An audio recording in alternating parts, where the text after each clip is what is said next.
దానం నాగేందర్ గారు ఇస్తాను కొత్త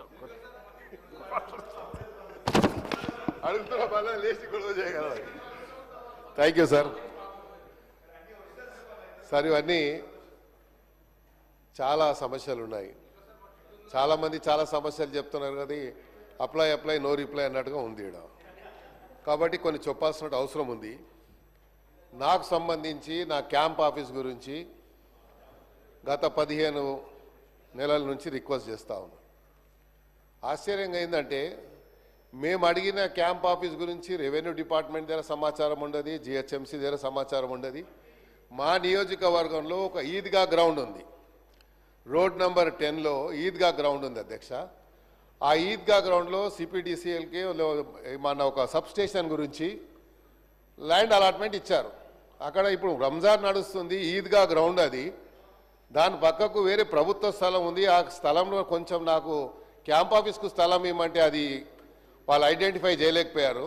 సబ్ స్టేషన్కు నేను లోకల్ ఎమ్మెల్యే ఉంటే నా నాలెడ్జ్ లేకుండా నేను ప్రివిలేజ్ నోటీస్ ఇస్తే కూడా యాక్షన్ తీసుకుంటారో లేదో అని చెప్పి మీది చెప్తా ఉన్నాను. ఎందుకంటే ప్రివిలేజ్ మోషన్ ఇచ్చేటువంటి నాకు నా హక్కు ఉంది కాబట్టి, నా ఫండమెంటల్ రైట్ కాబట్టి నేను చెప్పొచ్చు. కానీ నా ప్రమేయం లేకుండా, నా యొక్క ప్రెజెన్స్ లేకుండా అక్కడ ఫౌండేషన్ వేశారు. నేను పోయి నా రెగ్యులర్ స్టైల్లో పలగొట్టాను పోయి. ఎందుకంటే ఇక నాకు వేరే ఆప్షన్ లేదు కదా సార్. ఆప్షన్ ఉన్నప్పుడు అంటే వేరే తీరు చెప్పొచ్చు. సో మరి మంత్రి గారు ఉన్నారు కాబట్టి, భట్టి గారు ఉన్నారు కన్సర్న్ మినిస్టర్ కాబట్టి వారి నోటీస్ తీసుకొస్తున్నా అధ్యక్ష. ఇక తర్వాత చెప్తా ఉండు రాజుబాయి నువ్వు పట్టింది సార్. రెండోది అదే చెప్తున్నా, నోట్ అంటారు తర్వాత నోట్ అంటారు రిప్లై వస్తుంది. అబ్బాయి నువ్వు చూడలేదా సార్? ఇంకోటి, నేను రీసెంట్లీ ఒక గవర్నమెంట్ స్కూల్కి వెళ్ళాను అధ్యక్ష. వాళ్ళు ఏదో ఫంక్షన్ పెట్టుకుంటే పోతే అక్కడ ఉన్నటువంటి హెడ్ మాస్టరు ప్రిన్సిపల్ వచ్చి నాకేం రిక్వెస్ట్ చేశారంటే, సార్ మాకు గుడ్లు మిడ్ డే మీల్లో వస్తుండే, ఇప్పుడు మోజులు ఇస్తుండ్రు సార్ అని చెప్పాను. చిన్న పిల్లలు వచ్చి నేను రోజు ఎన్ని గుడ్లు అయితే 20 చెప్పు నేనే పంపిస్తా అని చెప్పాను. మరి ఆ పిల్లలకు మనం ఇవ్వాలి కదా అధ్యక్ష గుడ్లు, అది ఒకసారి ఆలోచించండి. రెండోది, ఆ స్కూల్స్లలో ROR ప్లాంట్స్ పెట్టమని చెప్పి నేను నా బడ్జెట్ కూడా ఇచ్చాను.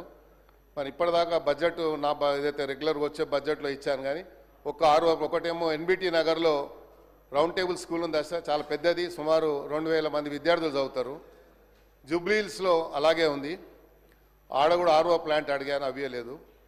ఇంకోటి, ఇది చాలా ప్రధానమైనటువంటి సమస్య కాబట్టి ఇమీడియట్గా యాక్షన్ తీసుకోవాలి. నోట్ అనేది అది రెగ్యులర్ ప్రాక్టీస్ అధ్యక్ష. నోట్ అంటే మాకు తెలుసు, నేను కూడా మంత్రిగా పనిచేశాను. నోట్ చేసుకుంటామంటాం, బయటికి పోయిన తర్వాత అది డస్ట్బిన్లో వేస్తాం ఆ పేపర్ తీసుకుపోయి.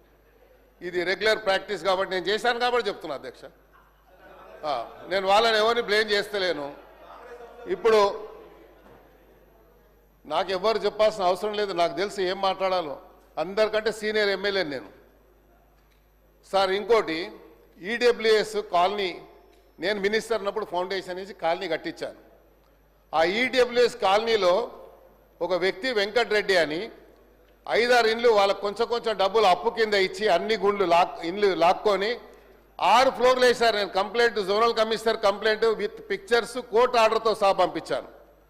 ఈరోజు వచ్చే ముందు MRO గారికి, తహసీల్దార్ గారికి, అదేవిధంగా DC గారికి పంపించాను. యాక్షన్ తీసుకుంటలేరు. ఈడబ్ల్యూఎస్ కాలనీ అది పర్మిషన్ ఎలా వచ్చింది?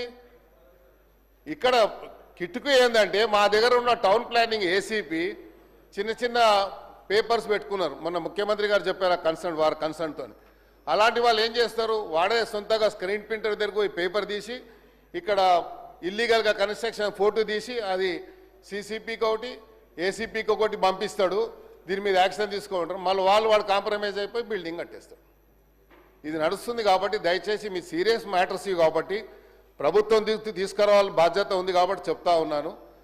మీరు అదే నోట్ చేసుకుంటారు, రెగ్యులర్గా చెప్తారు కాబట్టి అది మీ ఇష్టం, నేనేం దాన్ని చెప్పలేను.